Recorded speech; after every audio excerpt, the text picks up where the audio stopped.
క్రైస్తవ సహోదరులారా, హిందూ సహోదరులారా, దేవుడు ఎవరని తెలియక మన హిందువులు 33 కోట్ల మంది దేవతలను ఆరాధిస్తున్నారు. క్రైస్తవులు యేసు ప్రభువే దేవుడని యేసు ప్రభువును ఆరాధిస్తున్నారు. ముస్లిమ్స్ అల్లా దేవుడని అల్లానే ఆరాధిస్తున్నారు. కానీ ముస్లిమ్స్కు మాత్రం యేసు ప్రభువును దేవుడని స్వీకరించకపోతే వాళ్ళు స్వచ్ఛమైన ముస్లింలు కాదు. అలాగే హిందూ ప్రజలరా, భూమిని చేసిన దేవుడా నాకు కనపడు, సృష్టిని చేసిన దేవుడా నాకు కనపడు, నన్ను సృష్టించిన దేవుడా నాకు కనబడు, నాతో మాట్లాడు అని ప్రార్థించు. ఎందుకనగా ఇంతమంది దేవతలు ఎవరు దేవుడని నీకు అర్థం కాల, అందుకని ఈ రీతిగా ఆరాధించు. సృష్టి కర్తైన దేవుడా నాకు కనపడుము. ఎందుకంటే చిన్న పిల్లవాడు ఏడుస్తే తండ్రి ఎత్తుకోక మానడు.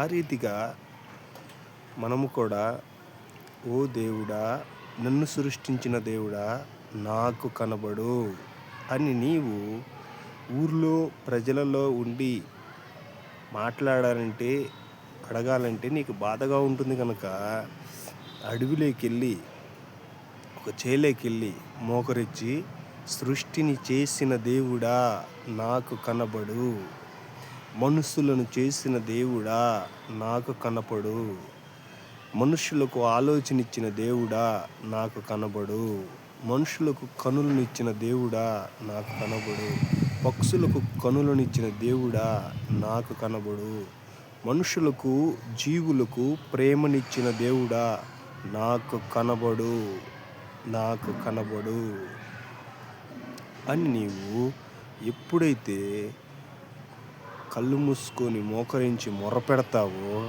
అప్పుడే నీ మొర్ర ఆలకించక మానడు.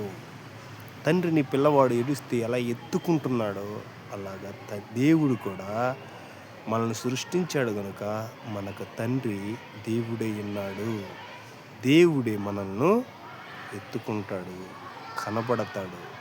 ఆయన ప్రతి ఒక్కరితో మాట్లాడతాడు.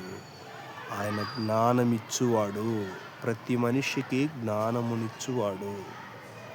మనుషులతో మాట్లాడతాడు. మనుషులను ఆయన ప్రేమిస్తున్నాడు కనుక ప్రతి మనిషితో ఆయన మాట్లాడతాడు. ఆయన మాట్లాడకుండా ఊరకుండి దేవుడైతే మాత్రము కాదు. దేవుడు చూస్తున్న ప్రతి ఒక్కరిని, లైక్ చేస్తున్న ప్రతి ఒక్కరిని దేవుడు దీవించునుగాక. మన ఛానల్ పేరు యూదాగోత్రపు సింహము, యోసేపు యూదాగోత్రపు సింహము నా దేవుడు మన ఛానల్ పేరు. దేవునికి స్తోత్రాలు. మీకందరికీ నా హృదయపూర్వక వందనాలు. ఆమేన్, ఆమేన్, ఆమేన్.